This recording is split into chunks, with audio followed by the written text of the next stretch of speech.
So, so check this out. Yes, okay.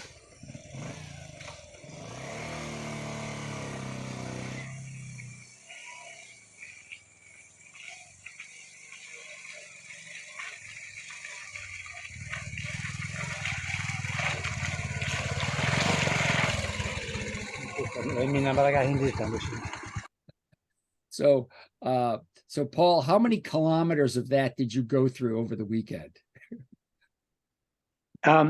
Yeah, so last week we did about 700 kilometers over those kinds of roads, and that's the good slime that we can take a moment to get a video of.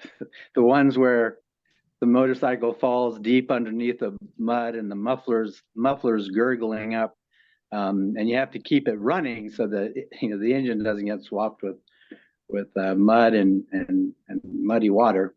Those we couldn't take pictures of, but yeah, so it's about 700 kilometers, and you only average a little faster than somebody runs. You usually do about 20 kilometers an hour, which is about 12 miles an hour. Really, with the children, here's a picture of that he sent me from the last few days. Let me share that.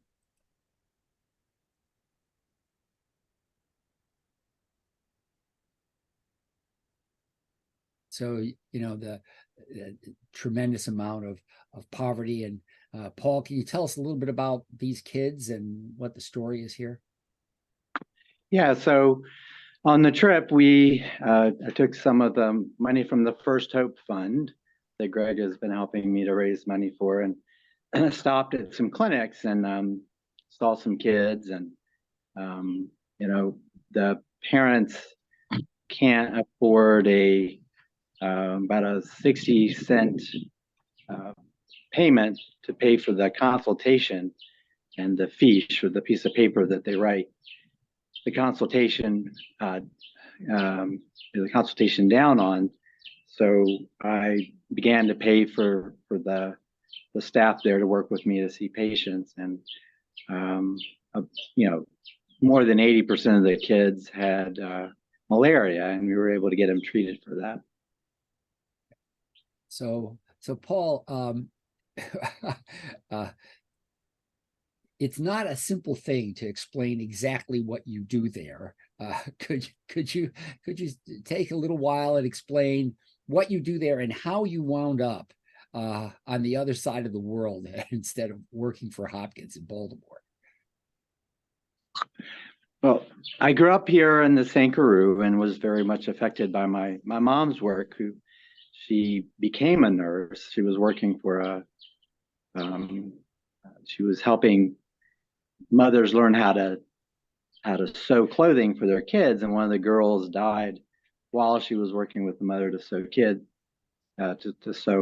clothing for the kids. So she wound up getting involved in public health. So she did a lot of public health work, distributing vaccines and doing nutrition. And so I grew up going out to villages and chasing down kids for them to get their shots. And from a very young age, felt called to come back here and work. I think a lot of my giftings are more towards the math and information systems, and so I went to Hopkins, got very involved in information systems and autism, and working overseas in Bangladesh and Egypt, helping researchers get their work done. And so I moved back here, and I'm working with the provincial health headquarters, doing a lot of kind of helping train people to use information, public health information, to make good decisions about how to care for the population here.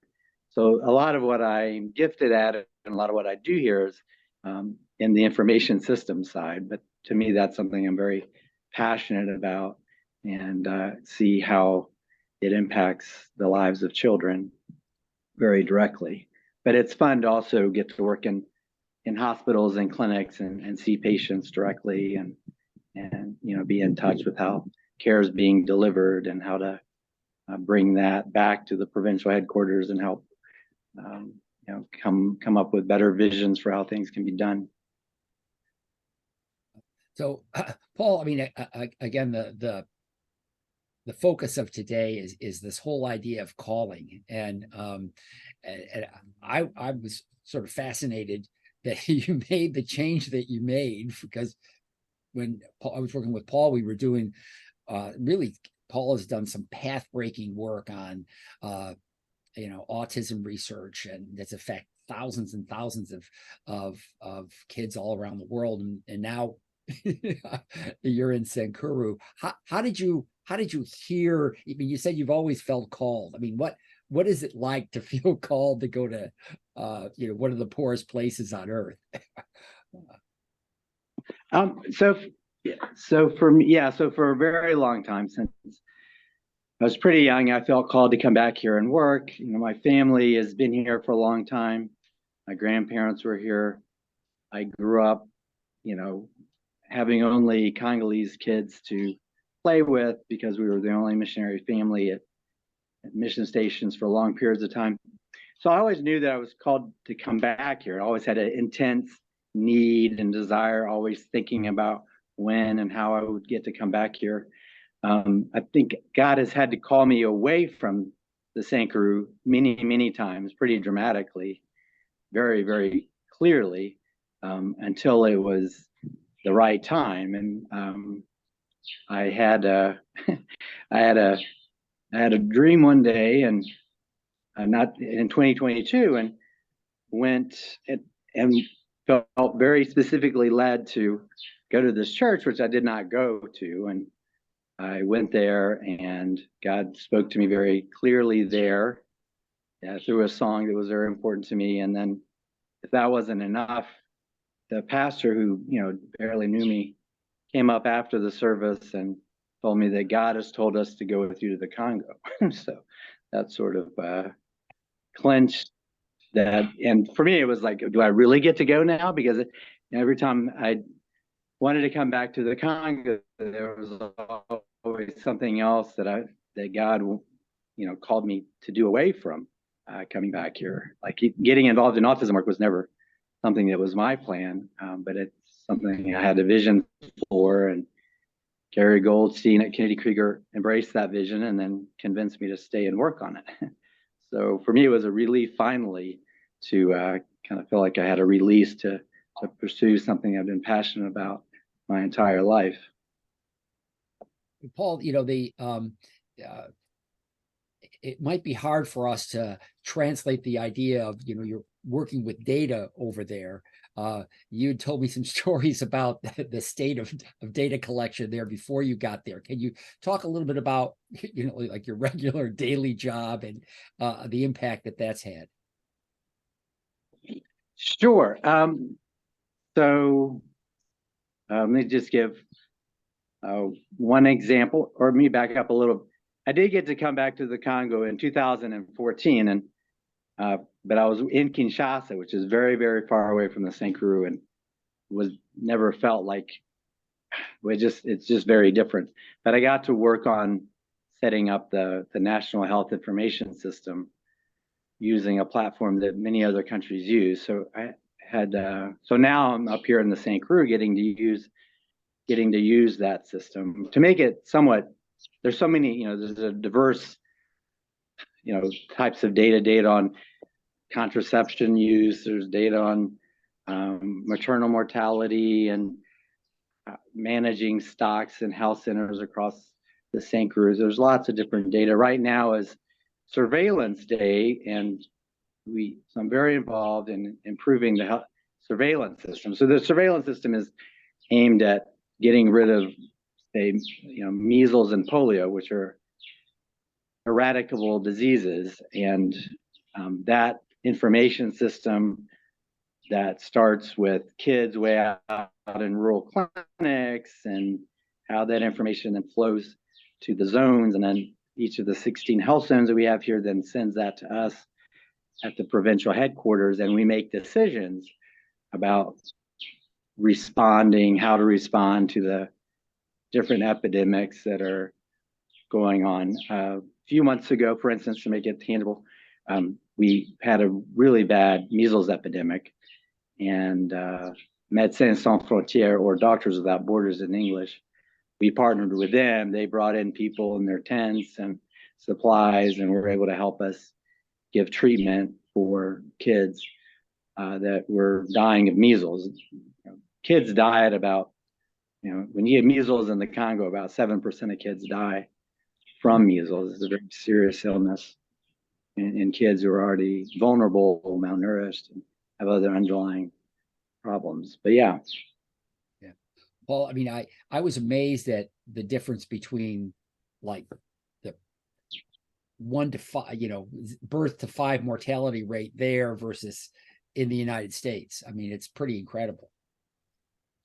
Yeah, it's really heart-wrenching to it's a statistic until you go for a walk through the village, and you're not ordinarily able to walk very far without running into a small funeral that's given for kids that are under the age of 5. And as the kids get older, the funerals get older, and but it's so the culture can't actually support large funerals for young kids.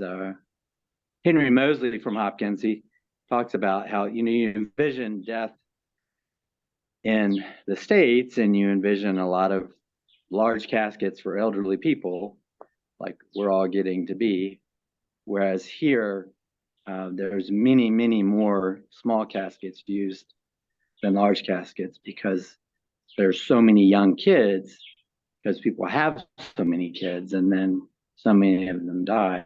It's very tragic, but an opportunity to work on an important problem. Yeah. So, I mean, I guess you said the mortality rate there for under 5 is like 20% versus less than 1% in the States. Yeah. Yeah. Pretty incredible.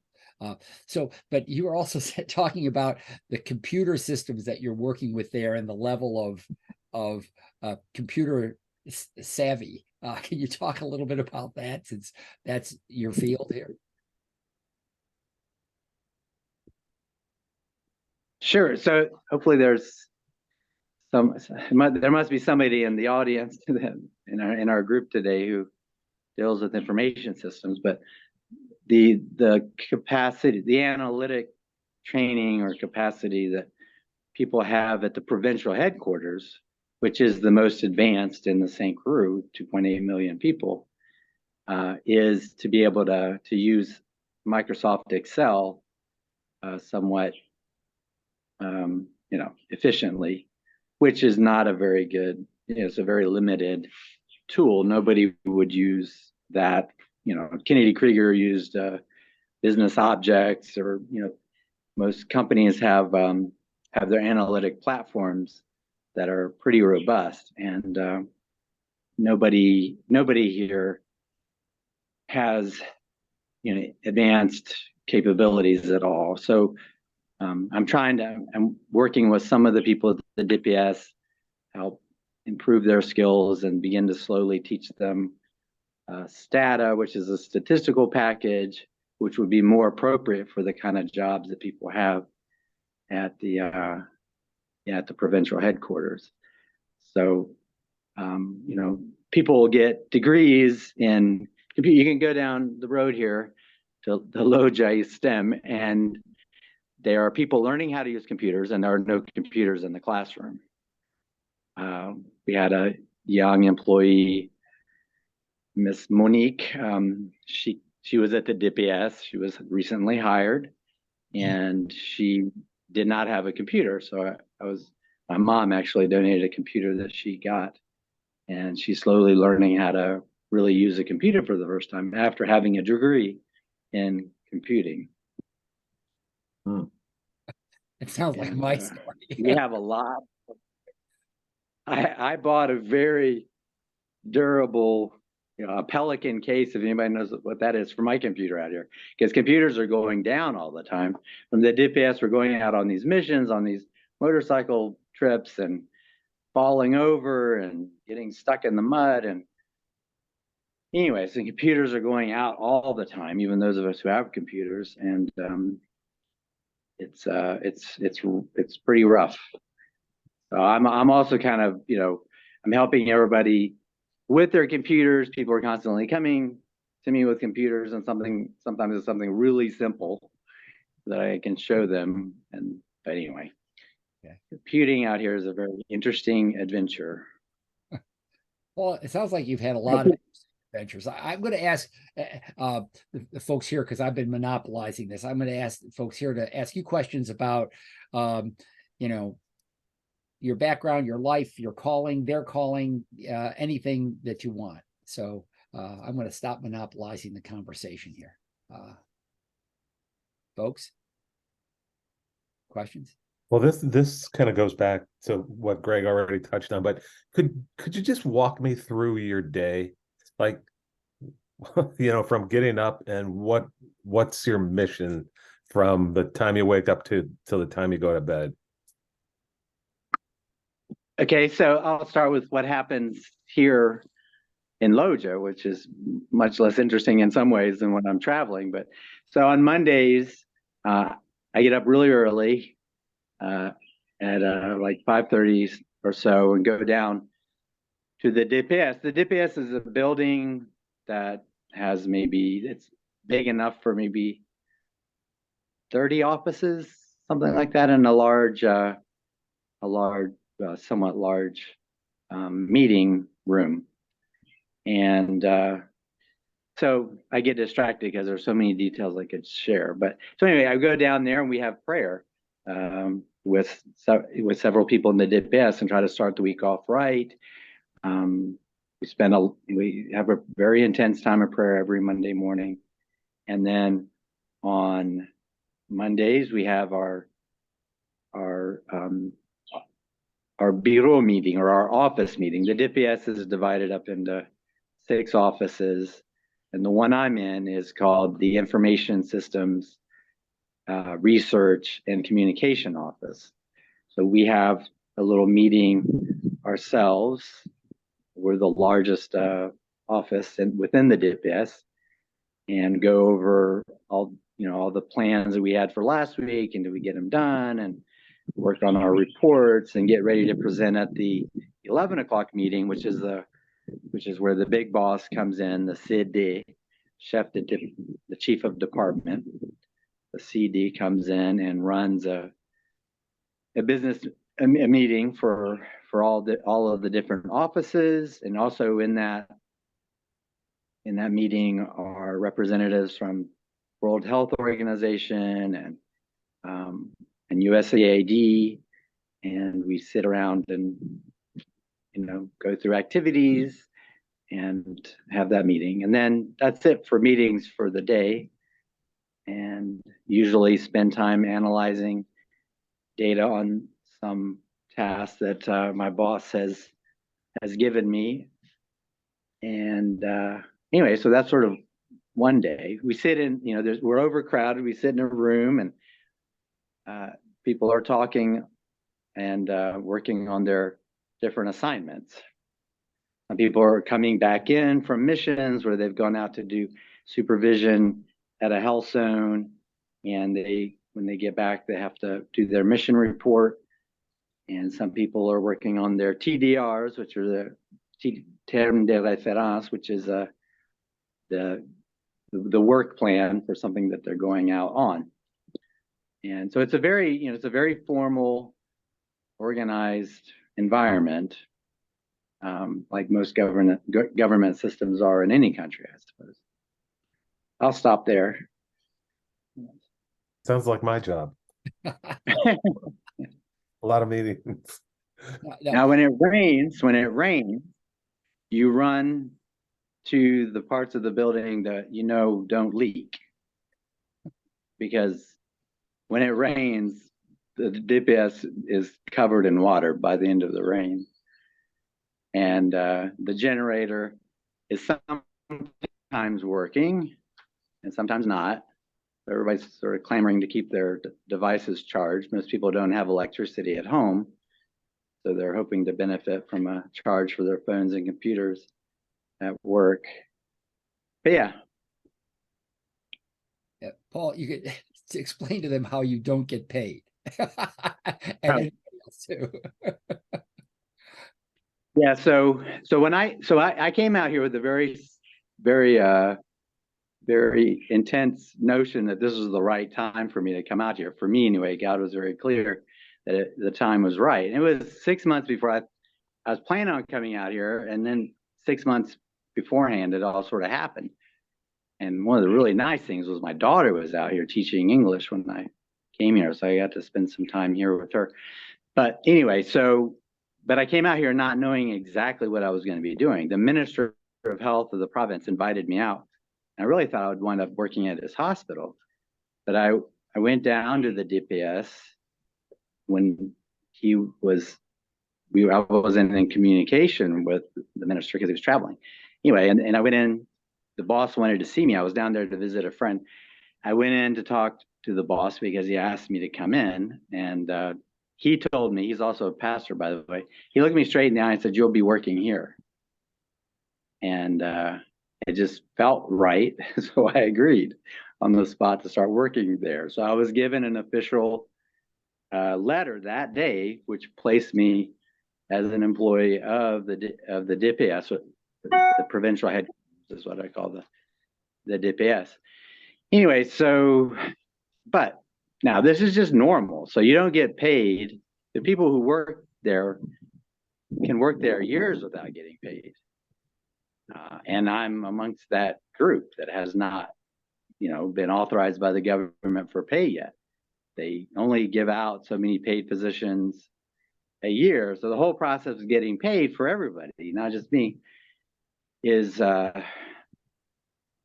unusual. There are people in the system, not necessarily at the DPS, not the provincial headquarters, who will work for 10 years without ever getting paid by the government.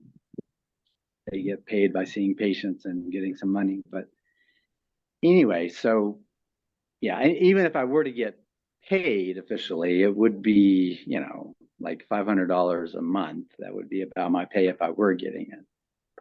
So it's pretty much a volunteer position.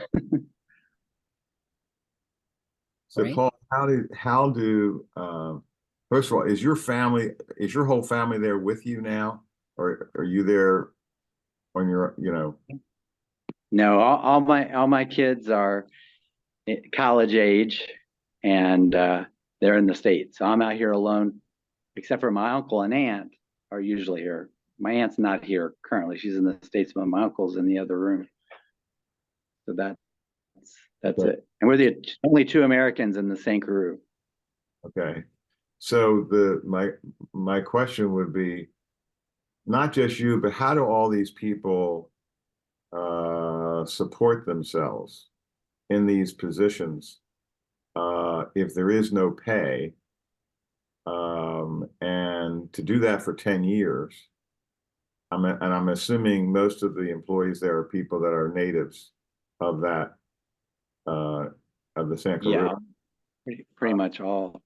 Yeah, there is no expatriate presence here. Literally, my uncle and I are not only the two Americans, we're the only two foreigners here that we know of.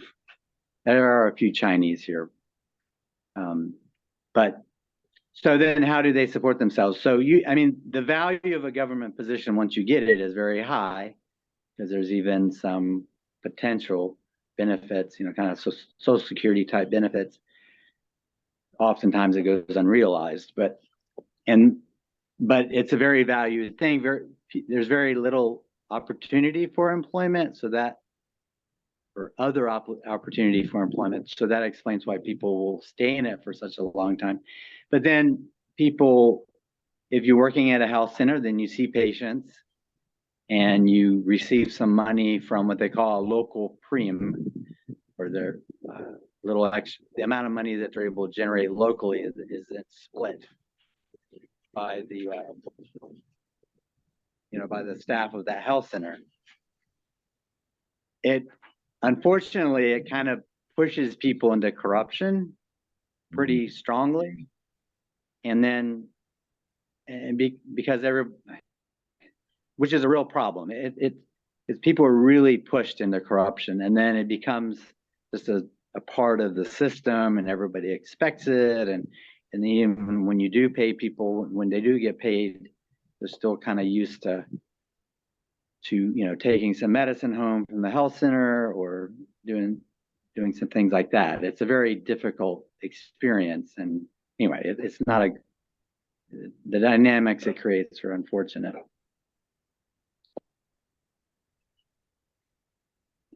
Now, Paul, you're the only pediatrician in Sankuru Province, 2.8 million people. Do you also get to see the kids a little bit? Yeah, I get, so at the I forgot to complete my day. So that was my day at the DPS, was the meetings and all that. So, but between the meetings, I'll walk over to the hospital, the Loja General Hospital, where I worked. I did an internship there back in 1994, believe it or not. So people still knew me from then. But so I get to go over there and be a part of patient care, and to pay for kids' hospitalizations and their medicines that they need. And of course, by the time the kids make it to the hospitals, they have a very high risk of dying. So, you get to save some kids' lives that way. And so that's it's fun to be just a part of families, stories and lives, and not just be looking at epidemic graphs at the DPS, and lots of data, a lot of data visualization is what happens at the DPS, and the hospital is very personal up front, and presents challenges. Like, we had one kid, they don't know how to do.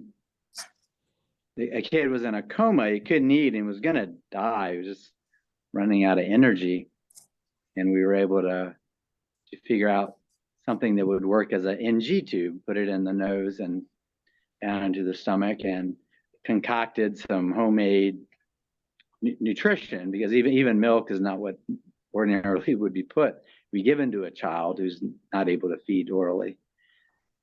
But it was nice to see that kid playful and happy and leaving the hospital a few weeks later. So, Paul, how far do people come from on foot, or I assume on foot, to be at the hospital?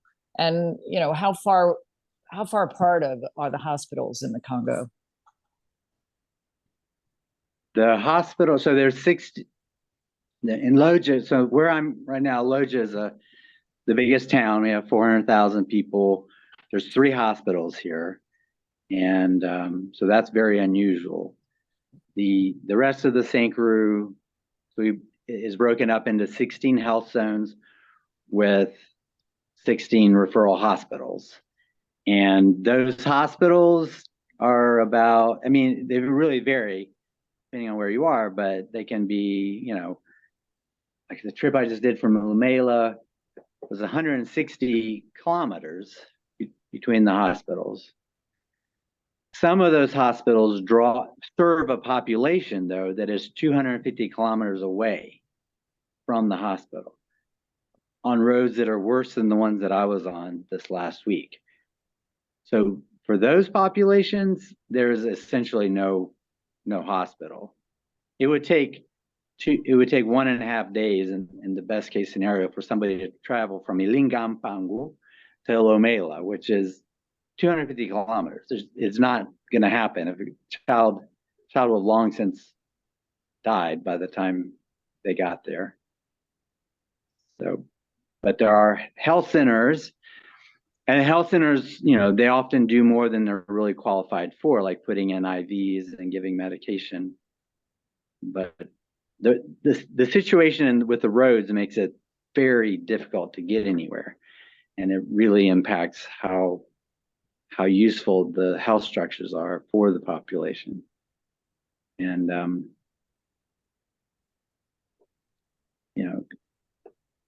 to get to Lingampango, you're talking about crossing several bridges that are made out of just trees that have been felled, and you have to walk your motorcycle across it. But anyway, Does that answer your question? But so there's a hospital for every about 150,000 population, a little bit, no, maybe 180,000 population. And that's not, that's not much. If you look at Baltimore with what, 600,000 population and all the hospitals that we have that are way bigger than anything out here. Some of the hospitals they look like an office building. Or a small office building. They don't look, if you saw it, you would not think it's a hospital. Like at say Minga and where we were in Umenjadi, they're very small buildings, really. They're only nominally called a hospital. The hospital my granddad built in Wembanyama back in the 50s is probably the biggest, and it has wings and large, pretty large structures and large capacity. I think it was 220 bed hospital when it was built. Well, Paul, what sustained you during the tough times? Because you've got to have them. How do you keep the level of commitment and this level of competency and the level of sense that God is still there with you? What sustained you there? Mostly my relationship with God. And whenever, I think we probably all experience this, you skip your quiet time for a few days and you start getting irritable and upset with somebody at work because they're asking you the same question they did last week, or whatever. It's spending time with God, and I really enjoy my evening walk. So I have an evening walk that I go on. All the kids know me. We play some soccer, take pictures together. And that's the same community that I go to church with. So I go to church at a palm frond structure. It's literally just made out of palm fronds and it has no real roof. It just has shade. But that community of people have become very important to me. And Pastor Jules is somebody that I pray with, and I'm occasionally asked to preach, although I would just say I talk. And then when I travel, I try to go to whatever church. I go to Otutu. There's a Catholic mission station there. I got to spend Palm Sunday at a Catholic mission station with Père Vital, who is amazing, and do this whole promenade through the village with palm fronds, and it was absolutely the perfect day. Well, outside of church until we got there, and then in church, and but yeah. My relationships with the people here, friendships, but mostly God.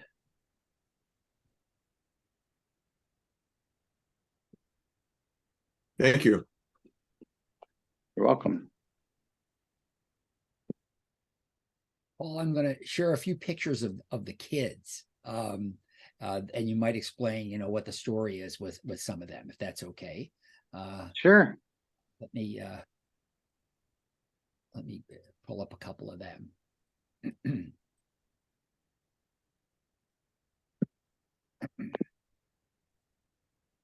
course, there's your standard shot from your website. So I can see an IV on this little girl's hand.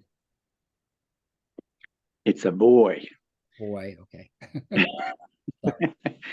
So that's XOC, which I know is a hard name to say, but I met XOC just down on my walk, and just born to a 15-year-old girl, and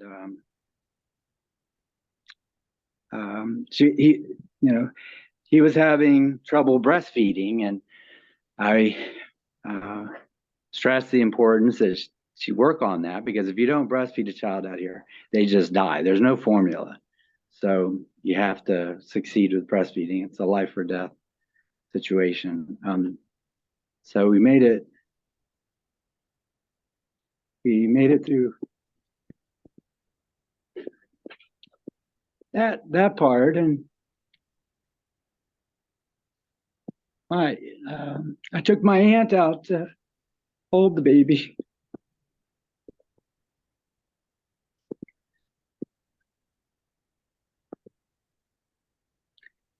I think we should do a different story. Okay, all right. Let me do a different story. Hold on, I've got others. This one? All right, so that's Tomboy. He came into the Loja General Hospital and was not doing well at all, very, very anemic. And he got 2 blood transfusions and we treated him for severe malaria. He had seizures as well. And he went home and did extremely, extremely well. The mom was smiling a few days later and the kid was walking around, eating bananas and doing really good. Great. Okay. How about this one? Hold on a second here.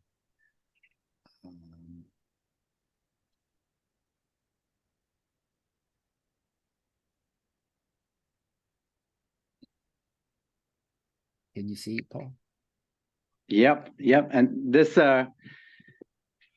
kid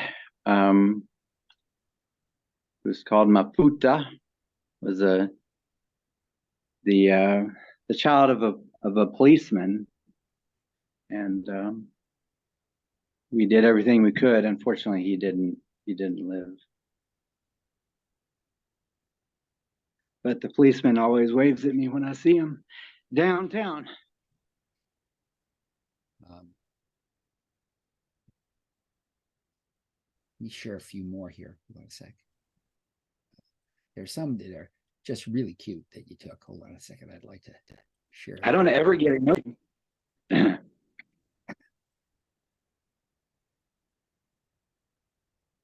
These kids? That's a great shot, Paul.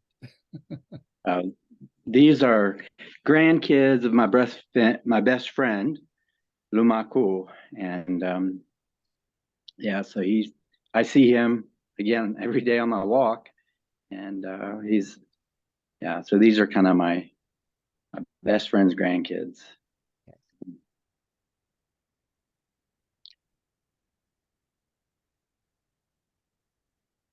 And this is one of my favorites. Hold on. It's a picture of you changing the world. So that's the bike, right? How you get around. Yeah. So at that point, we were in Lomela about 5 days ago. The bike has a flat tire.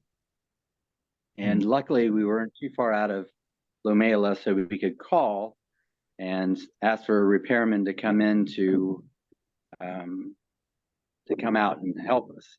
We were about 10 kilometers out of town.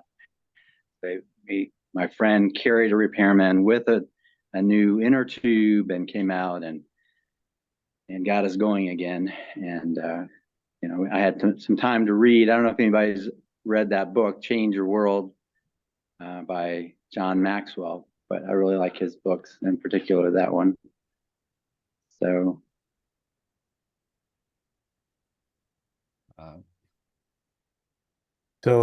Paul, I mean, so how do you deal with death? How do you handle that? My dad was a pediatrician, and I remember times when he lost a patient. That was pretty tough, just to see him go through that. But how do you handle that? Yeah,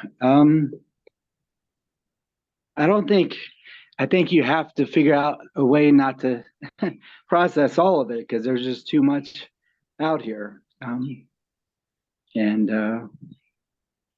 So, going throughout your day, you kind of acknowledge it and you're able and kind of move on and process it in your prayer time or some other time.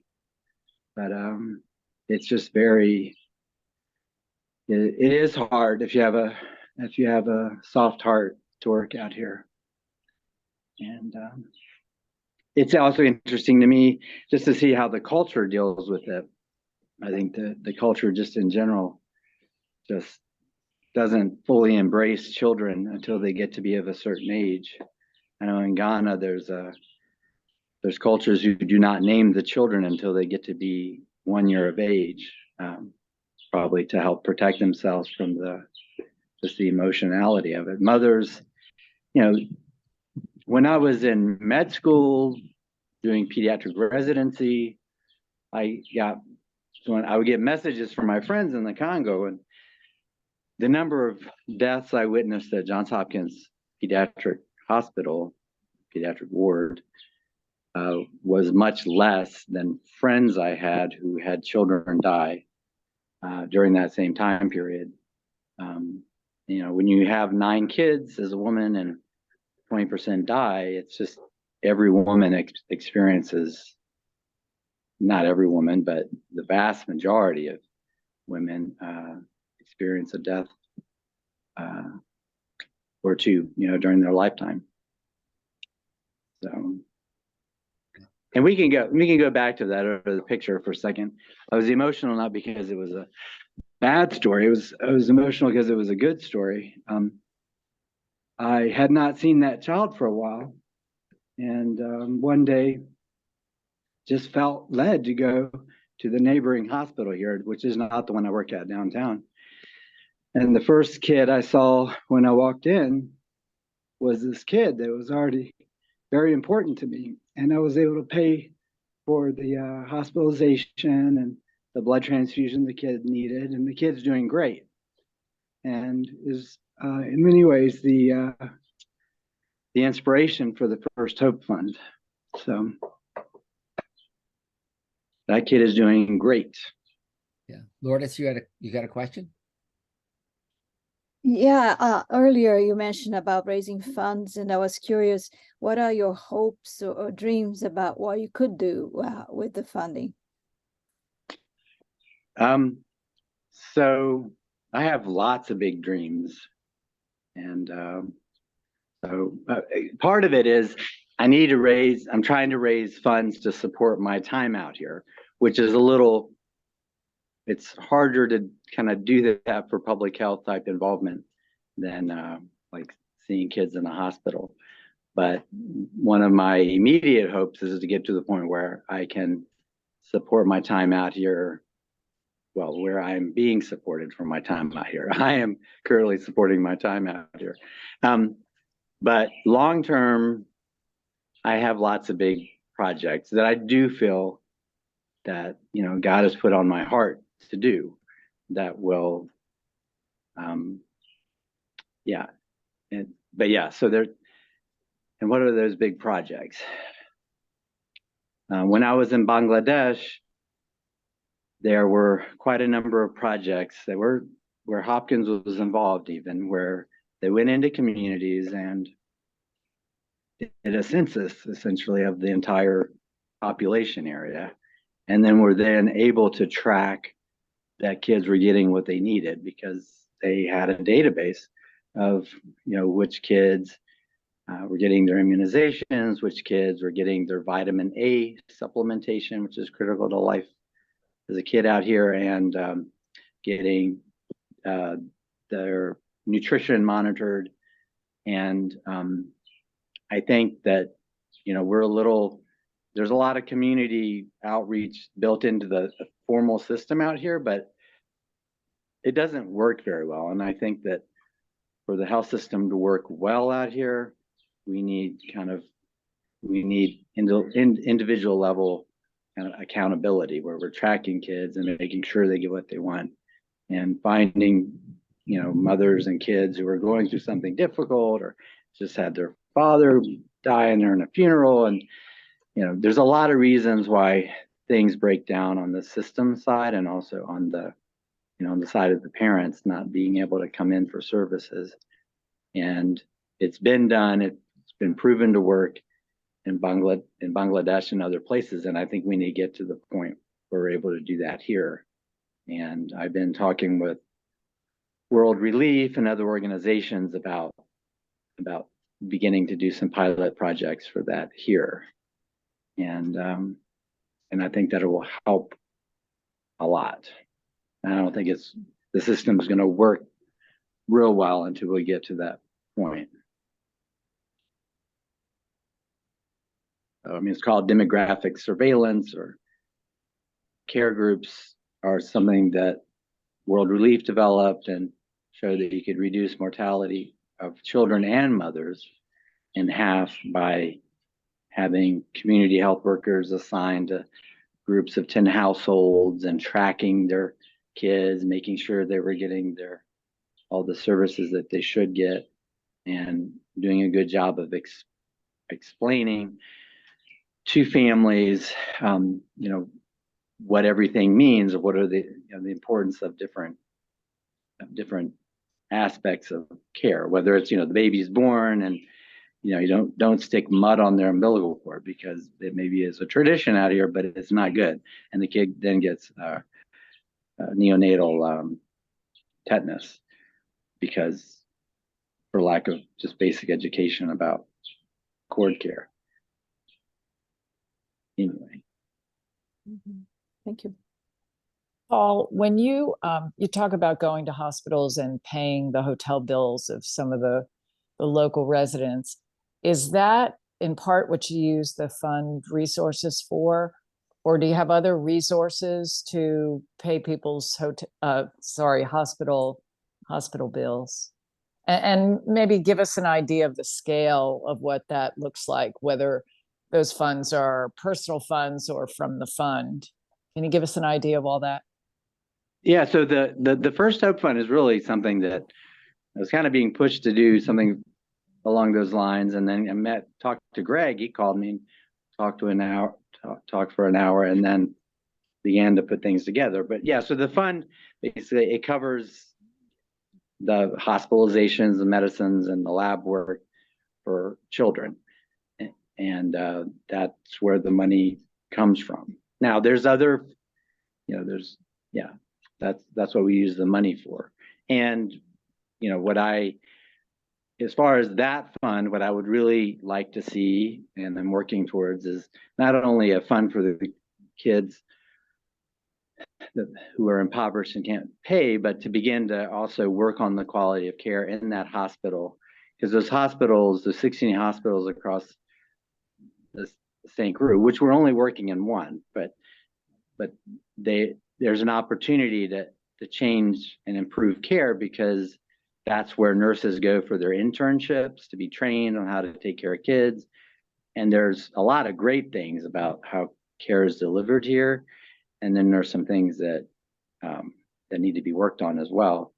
So what I'd love to see is that the First Hope Fund grows into 16 pediatric services that are really running well, and not only providing great care, but also training and training the next generation of care providers.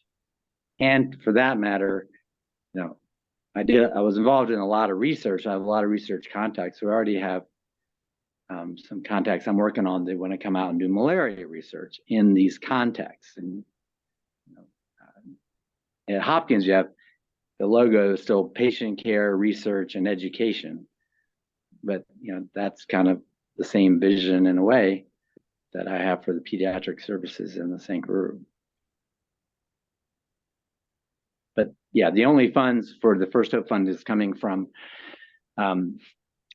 the anonymous matching donor, and that makes me.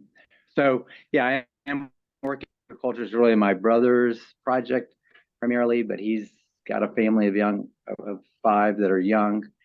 So I supervise an agricultural project here, which is aimed at kind of working towards getting rid of slash and burn, non-renewable agriculture, which is what is done here. It's really a very, everybody cuts down forest and burns and then plants, and then they can use the land for 1 year, 2 tops, and then that's it. And there's very simple alternatives to that are renewable, and so we're already in the 2nd year of a very successful agricultural project so far. My uncle, that he does wells. And wells are a big big deal out here because you have to go down sometimes 100 meters to get to the water table. It's not a small person enterprise. So my uncle is putting in wells and in the Sankuru. And so anyway, I just thought I'd mention those two things as well. It is. I mean, a lot of the women you saw were with kids who were very, very sick, and you know, it's different when you're if you go into the village and you're having a fun conversation and laughing. I mean, when their kids are sick, they can't go to the garden. They don't go to the garden. They can't put food on the table. You got to come to the hospital. We didn't talk about this much at all, but a mom cannot stay very long with a sick child, even in the hospital, because they'll take their kids home sometime because they have to go to the